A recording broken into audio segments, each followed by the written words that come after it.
जय हिंद दोस्तों, MC classes में आपका एक बार फिर स्वागत है। इससे पहले वीडियो में मैंने आँख के बारे में जो डिटेल्स थी वो बताई थी। अब आँख की जितनी बीमारियां और आँख से संबंधित जितनी असामान्यताएं होती हैं उनके बारे में आज चर्चा करेंगे। तो चर्चा सबसे पहले मैं ये बताऊँगा, आँख में जो पहले मैंने समझाया था उसका एक छोटा रूप यहाँ बना करके उसमें दो तरीके के द्रव बताऊँगा। अच्छा, तो आँख में क्या होता है, आँख में 3 परतें बताई थी। सबसे जो बाहर की परत थी उसको बाह्य परत, और जो मध्य की परत थी उसको मध्य परत, और आंतरिक परत थी जिसको रेटिना कहा गया था वो आंतरिक परत रेटिना थी। और रेटिना से या मध्य परत के जहाँ ख़त्म होती है, जहाँ से हमें आँख दिखाई देती है, उसके बीचों बीच में लेंस होता है। उसके जहाँ लेंस लगा रहता है और जहाँ मध्य परत समाप्त हो रही है, ये जो मध्य परत जहाँ के मिल रही है और बीच में लेंस लग रहा है, इसके एक तरफ जलीय द्रव पाया जाता है और उस लेंस के अंदर की तरफ काचाभ द्रव पाया जाता है। जलीय द्रव को एक्यूस ह्यूमर और काचाभ द्रव को विट्रस ह्यूमर कहते हैं। तो आँख में जब हम सामने से देखते हैं तो हमें जलीय द्रव दिखाई देता है। फिर जलीय द्रव के आगे लेंस होता है और लेंस के पीछे की साइड में काचाभ द्रव होता है। अच्छा, तो इन द्रवों से संबंधित कोई बीमारी होती है कि हाँ, एक बीमारी होती है जो होती है ग्लूकोमा या काला पानी। जैसे आँख में कभी कभार ज़्यादा पानी निकलने लग जाता है, आंसू से आते रहते हैं, तो वो जो बीमारी होती है उसको हम ग्लूकोमा या काला पानी बोलते हैं। वो कैसे होती है, जैसे कभी कभार क्या होता है, ज़्यादा टेंशन लेने से ब्लड प्रेशर बढ़ जाता है। जब ब्लड प्रेशर बढ़ जाता है तो ब्लड प्रेशर बढ़ने की वजह से नलिकाओं में रक्त बढ़ जाता है। रक्त बढ़ने से क्या होता है, ये जलीय द्रव ये जलीय द्रव बढ़ने लग जाता है। जब ये जलीय द्रव बढ़ता है तो क्या होता है, इधर प्रेशर मारता है। जब इधर प्रेशर लगता है इसका जलीय द्रव का, तो फिर ये काचाभ द्रव बढ़ जाता है और काचाभ द्रव का फिर बढ़ने लग जाता है, काचाभ द्रव का प्रेशर बढ़ने लग जाता है। अब ये जो काचाभ द्रव है, काचाभ द्रव रेटिना से सटा हुआ है। ये रेटिना है, ये वाली, ये काचाभ द्रव इस रेटिना से सटा हुआ है। और जब जलीय द्रव बढ़ता है तो जलीय द्रव के बढ़ने से फिर काचाभ द्रव बढ़ता है, और काचाभ द्रव जब बढ़ता है तो यह इस रेटिना पर प्रेशर डालता है। ये जो काचाभ द्रव है ये रेटिना पर प्रेशर डालता है। उस प्रेशर को एक स्पेशल नाम दिया जाता है। उस प्रेशर को क्या नाम दिया जाता है, अंतःनेत्रीय दाब, इंटरऑक्यूलर प्रेशर। इंटरऑक्यूलर इसलिए बोलते हैं क्योंकि ये रेटिना सबसे इंटरनल पार्ट है आँख का, और इस पर ये जो ह्यूमर है, विट्रस ह्यूमर, ये प्रेशर डाल रहा है। अब प्रेशर डालता है तो थोड़े बहुत प्रेशर से कुछ ज़्यादा प्रभाव होता नहीं है, लेकिन जब लगातार प्रेशर पड़ता है तो धीरे धीरे रेटिना डैमेज होने लगती है। और डैमेज होने की वजह से पहले तो पानी निकलता रहता है। फिर कुछ दिन बाद जब ज़्यादा प्रेशर पड़ता है, ज़्यादा टेंशन लेते हैं, तो फिर वो रेटिना क्षतिग्रस्त हो जाती है, और क्षतिग्रस्त होने से ये रोग हो जाता है और धुंधलापन और ऐसा दिखाई देने लग जाता है। तो एक आँख से संबंधित ये रोग हो गया। आँख से संबंधित 3 रोग ये होते हैं, 3 रोग, या फिर इनको असामान्यताएं कह सकते हैं।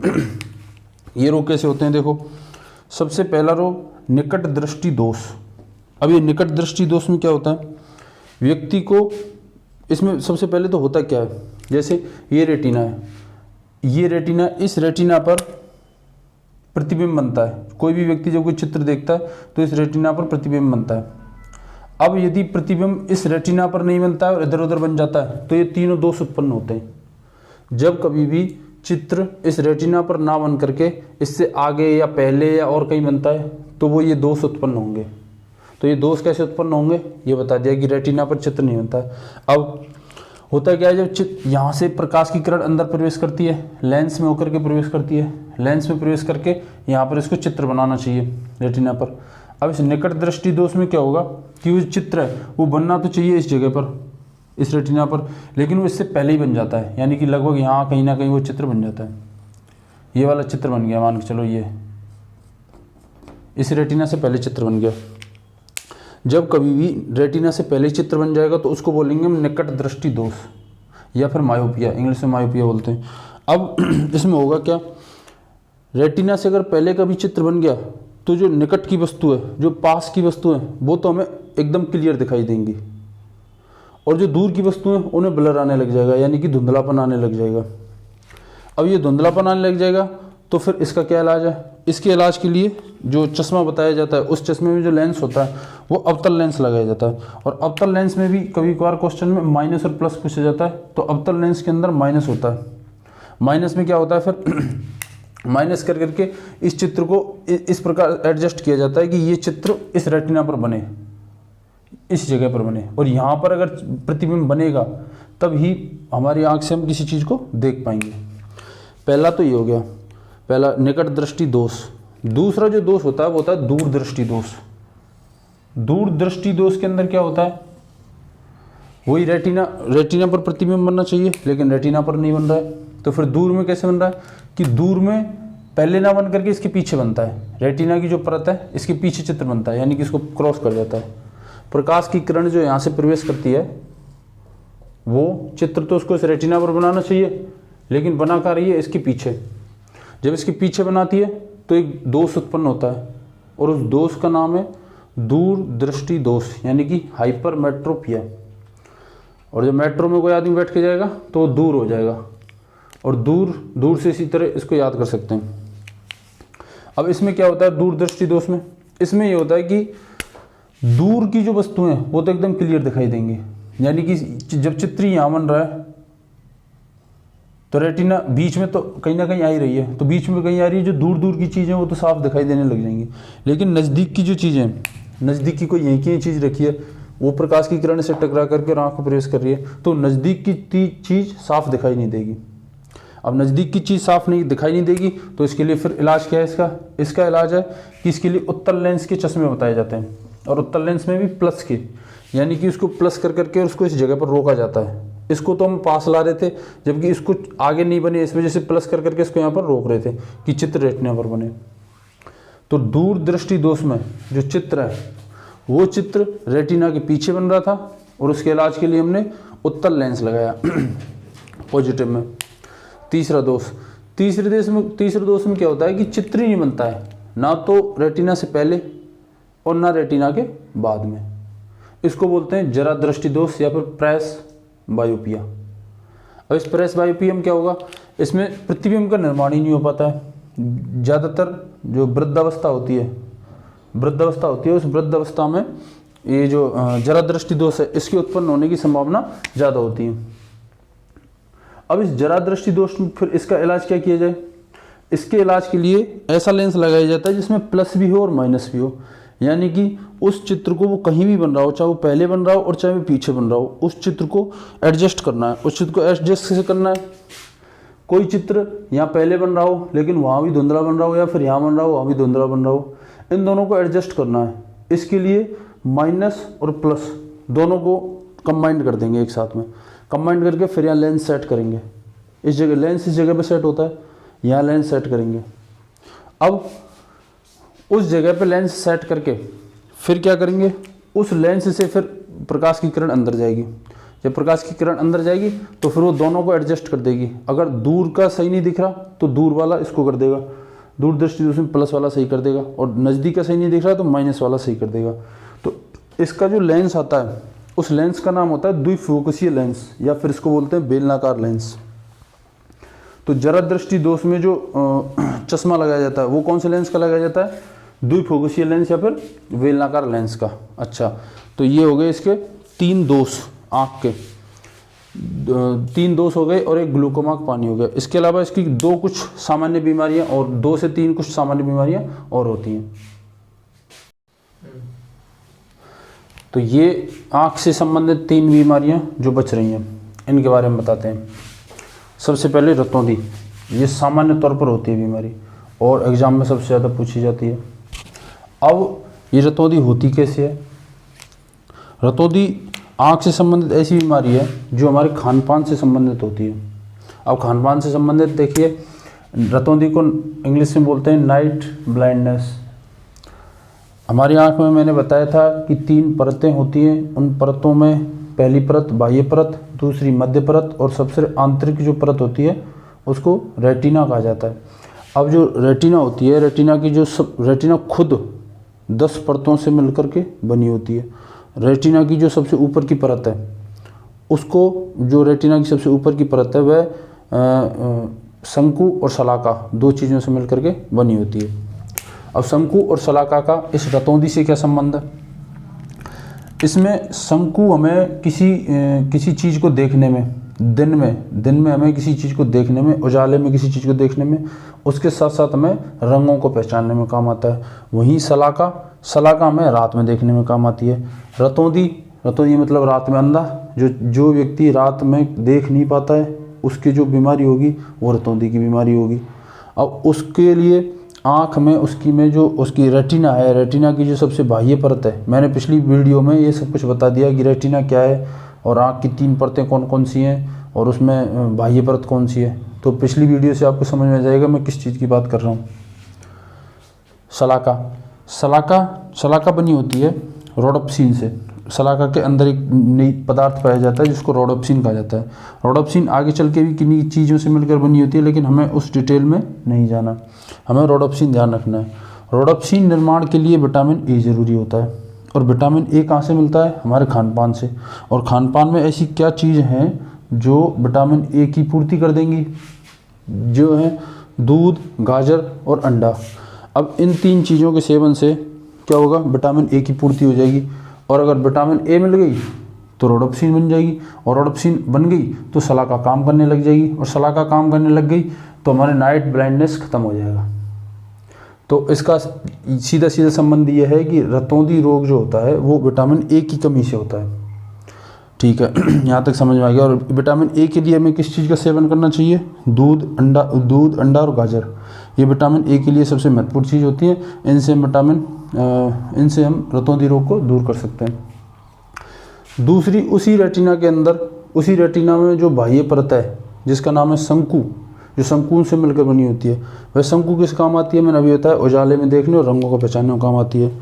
उस शंकु से संबंधित एक रोग होता है जिसको वर्णांधता या इंग्लिश में कलर ब्लाइंडनेस बोलते हैं। Colour blindness.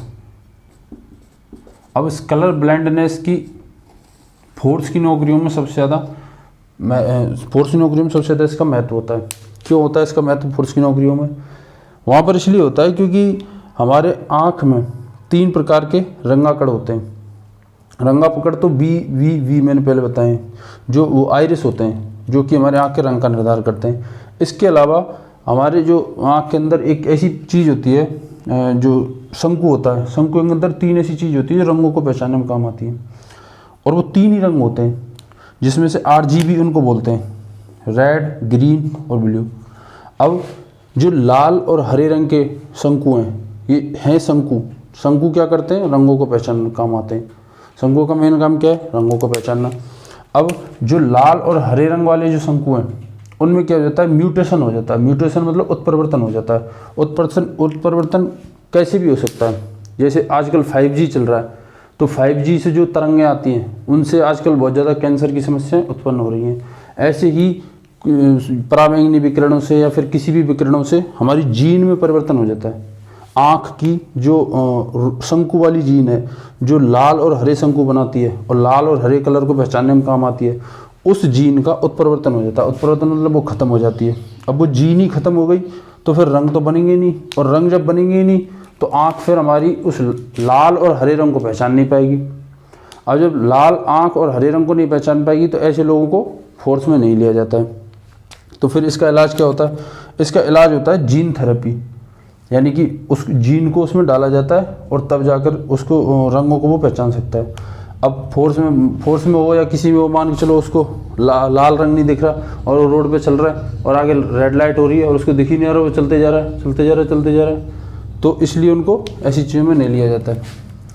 और ये वर्णांधता अनुवांशिक रोग होता है। सबसे बड़ी बात इसकी अनुवांशिक रोग होता है, यानी कि माँ बाप से बच्चे में आ जाता है।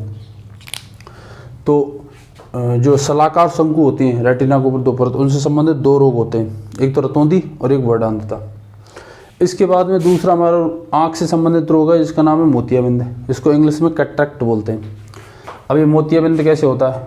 जैसे एक चंदन सिंह बाबा है, वो हमेशा एक ब्लैक कलर का चश्मा लगा के रखते हैं और ब्लैक कलर के चश्मे को कभी उतारते ही नहीं है। अब वो क्यों नहीं उतारते? तो उनसे पूछा क्यों नहीं उतारते, तो वो कहते हैं साहब मैं दूसरी आँख लगवा के आया हूँ इसलिए नहीं उतारता हूँ। दूसरी आँख लगवा के आए तो दूसरी आँख कैसे लग जाती है? दूसरी आँख लग जाती है क्या? दूसरी आँख नहीं लगती है। होता क्या है फिर? ऐसा क्या हो गया जो ब्लैक चश्मे लगाने पर मजबूर हो गए चंदन सिंह बाबा? वो ये हो गए कि हमारी आँख के अंदर जो लेंस होता है उस लेंस के दो गुण होते हैं। वो गुण कौन कौन से होते हैं? एक तो लचीलापन, फ्लेक्सिबिलिटी, और एक पारदर्शिता, ट्रांसपेरेंसी। अब ये कैसे होते हैं कि लचीलापन ऐसे होता है कि यदि व्यक्ति किसी दूर की चीज़ को देख रहा है तो वो लेंस छोटा हो जाएगा, और एकदम नज़दीक की वस्तु को देख रहा है तो वो लेंस चौड़ा हो जाएगा। एक तो लेंस की ये क्षमता होती है। एक पारदर्शिता होती है कि जो किसी चीज़ से प्रकाश की किरण टकराई और हमारे आँख में प्रवेश कर गई और वो रेटिना तक पहुँच गई, मतलब चित्र बन गया, दिख गया। अब क्या होता है, उस लेंस में कभी कभार कोल्ड ड्रिंक्स वगैरह, बीज वाले फल या फिर और कुछ ऐसी चीज़ें होती हैं जिनसे खाने से कैल्शियम की मात्रा बढ़ जाती है, और जब कैल्शियम की मात्रा बढ़ जाती है तो कैल्शियम के छोटे छोटे से पिंड उस आँख का जो लेंस है, कैल्शियम के छोटे छोटे पिंड आँख का जो लेंस है उस लेंस के ऊपर जमा हो जाते हैं। उसकी एक पूरी परत बन जाती है। ये लेंस है और इस लेंस के ऊपर ये बन गई परत। अब इस परत से क्या होगा, इस परत से, कैल्शियम की बनी परत से, और ये दोनों गुण लचीलापन और पारदर्शिता, ये दोनों गुण खत्म हो जाएंगे। अब ये दोनों गुण खत्म हो गए तो लेंस काम ही नहीं करेगा, और अगर लेंस काम नहीं करेगा तो उसमें से प्रकाश प्रवेश नहीं करेगा, और अगर प्रकाश प्रवेश नहीं करेगा तो चित्र नहीं बनेगा। इसका मतलब फिर वो अंधेपन की समस्या आएगी। अब इसमें होगा क्या, ना तो इसको निकट की वस्तु दिखेगी क्योंकि लेंस में होकर प्रकाश ही प्रवेश नहीं कर रहा, तो ना तो निकट की वस्तु और ना दूर की वस्तु, कोई सी वस्तु दिखेगी नहीं उसको। तो फिर इसका क्या करें, तो इसके लिए करें साहब कि उस लेंस को ही हटा दो और दूसरा लेंस लगा दो उसकी जगह पे। तो इसका जो इलाज होता है वो होता है लेंस प्रत्यारोपण करना। तो फिर पता चला हमको वो चंदन सिंह बाबा थे, वो इस लेंस का प्रत्यारोपण करवा के आए थे, उस लेंस को हटवा करके और दूसरा लेंस लगवा करके आए थे, और उनसे कहा था कि आप ब्लैक चश्मे लगा के रखना, इसलिए वो ब्लैक चश्मे लगा करके रखते हैं। तो मोतियाबिंद जो रोग होता है वो लेंस की जो दो क्षमताएं होती है, लचीलापन और पारदर्शिता, इनके खत्म होने की वजह से होता है, यानी कि उस पर कैल्शियम की परत जमा हो जाती है। अच्छा, इसके बाद में एस्टिग्मेटिज्म या अबिंदुकता, ये सेम जरा दृष्टि दोष जो मैंने पहले बताया उसके जैसा होता है।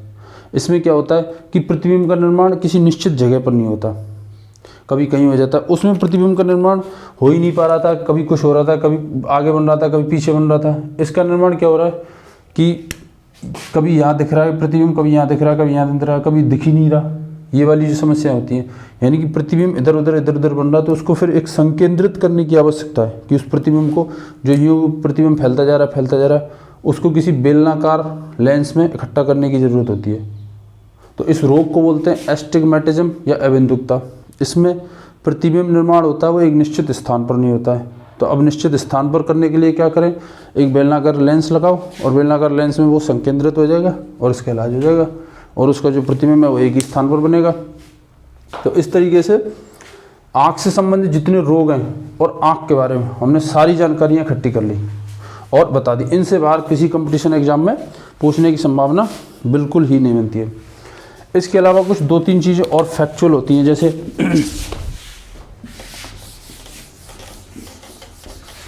जैसे आँख में जो प्रकाश आता है तो प्रकाश का अपवर्तन होता है।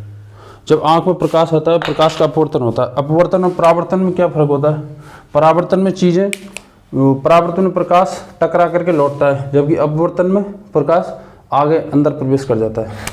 तो आँख में जो अपवर्तन होता है वो अपवर्तन 2 टाइम होता है, 2 टाइम होता है, एक तो आँख के अंदर और एक सबसे पहले कॉर्निया में हो जाता है। तो जो कॉर्नियम होता है वो सबसे ज़्यादा होता है, कॉर्निया वाला जो अपवर्तन होता है वो सबसे ज़्यादा होता है, एक आँख के अंदर होता है। तो आँख में 2 प्रकार के अपवर्तन होते हैं, प्रकार के नहीं 2 बार होता है। आँख में जब कोई भी प्रकाश की किरण प्रवेश करेगी तो 2 बार अपवर्तन होगा। दूसरी चीज़, कोई व्यक्ति कितना नियरेस्ट दे सकता है और कितना फारेस्ट, कितनी ज़्यादा दूर तक दे सकता है। नियरेस्ट होता है 25 सेंटीमीटर, यानी कि ये जो मार्कर है इस मार्कर को मैं अधिकतम 25 सेंटीमीटर नज़दीक लाके ही साफ देख सकता हूँ, इसके अलावा मुझे दिखेगा नहीं। और दूर फारेस्ट पॉइंट कौन सा होगा, फारेस्ट में अनंत होता है, यानी कि जहाँ तक देखे वहाँ तक देख सकता है, जिसकी जितनी क्षमता होती है वहाँ से देख सकता है। तो नियरेस्ट पॉइंट 25 सेंटीमीटर होता है और फारेस्ट पॉइंट अनंत होता है। ये यहाँ तक आँख के बारे में पूरी नॉलेज।